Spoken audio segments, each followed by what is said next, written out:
Tahu nggak sih kalian ada cara ampuh agar DC pinjol itu atau DC lapangan pinjol males banget buat datang ke rumah kalian. Artinya bahwa kalau sebagian orang takut DC datang ke rumah dan DC itu justru malah datang. Nah, ini kalian bisa menggunakan cara yang sama agar DC males ketemu kalian.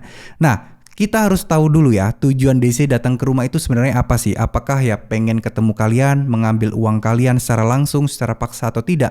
Nah, tujuan DC datang ke rumah kalian itu sebenarnya simple. Mereka ingin memberikan efek kejut, menagih kalian. Dalam tanda kutip ya, menagihnya itu bukan meminta uang secara langsung, tapi mengingatkan kalian agar segera bayar melalui aplikasi, melalui virtual account dan lain sebagainya.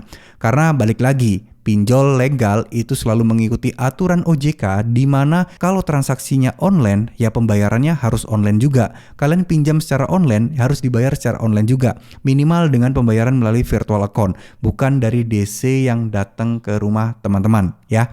Dari sini clear ya bahwa DC itu fungsinya adalah mengingatkan dan membuat kalian harus segera membayar pinjaman kalian. Caranya nggak melulu soal dia harus datang menemui kalian dan menagih langsung, enggak.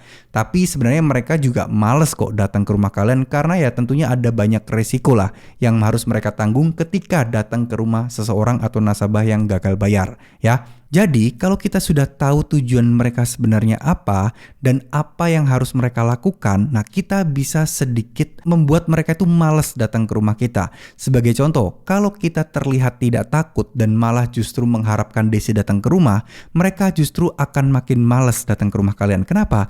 Karena tujuan mereka sebenarnya ingin mengingatkan kalian dan ingin membuat kalian itu panik, resah, dan kalian segera bayar, itu tidak tercapai karena kalian tidak takut dengan mereka. Ini juga sebagai contoh kasus kemarin yang pernah saya bahas ya, tentang ibu-ibu itu yang sering share lokasi ke DC-nya dan berharap agar DC-nya datang menemui dia di rumah dia. Malah DC-nya nggak mau, justru malah DC-nya datang ke rumah orang tuanya. Ya, kenapa? Karena DC itu tahu bahwa si ibu-ibu ini tadi, si peminjam yang gagal bayar ini tadi tidak takut kepada dia. Jadi percuma kalau dia datang, ujung-ujungnya cuma ngobrol tapi nggak ada hasil. Ya, itulah kenapa kita harus berlagak nggak usah takut, berlagak mau justru malah pengen DC-nya datang ke rumah kita.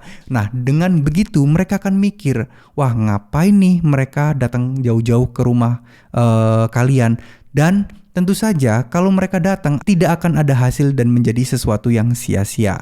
Ya, itu adalah salah satu cara agar membuat DC itu males banget buat datang ke rumah teman-teman untuk menagih. Karena ya yang ditagih nggak takut, yang ditagih biasa-biasa aja. Buat apa? Rugi-rugi uang bensin dan bikin capek aja datang ke rumah kalian. Ya, itu adalah salah satu tips di mana teman-teman bisa melawan atau setidaknya nggak usah takut sama DC lapangan atau DC pinjol. Karena kalau semakin kalian takut, kalian gampang ditindas, kalian gampang diperdaya, kalian gampang ditipu, ujung-ujungnya kalian itu pasti akan gali lubang tutup lubang karena merasa nggak nyaman, merasa nggak tenang, merasa ketakutan dan lain sebagainya. Itulah yang mereka harapkan. Mereka nggak peduli kalian dapat uang atau dana talangan dari mana. Yang mereka pedulikan adalah utang kalian bisa kalian segera bayarkan. Oke, jadi mungkin segitu dulu ya teman-teman. Jadi nggak ada tuh istilahnya jasa bayar si A, si B, si C agar DC datang ke rumah, nggak ada. Paling cepat dan paling ampuh adalah kalian gak perlu atau jangan menunjukkan rasa takut kalian kepada mereka. Gak usah sering-sering ngerespon, gak usah cerita-cerita yang aneh-aneh atau sering-sering WA-an. Itu akan membuat kalian diprospek lebih jauh lagi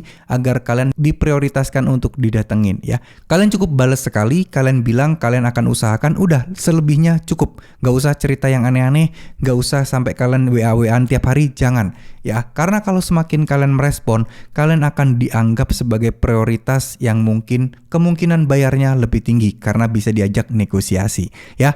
Kalau kalian memang ada uang nggak apa-apa, silahkan kalian bayar. Tapi kalau kalian nggak ada uang, sekali lagi saya ingatkan, jangan gali lubang tutup lubang ya teman-teman. Semoga video ini bisa bermanfaat. Terima kasih, mohon maaf jika ada salah-salah kata. Wassalamualaikum warahmatullahi wabarakatuh.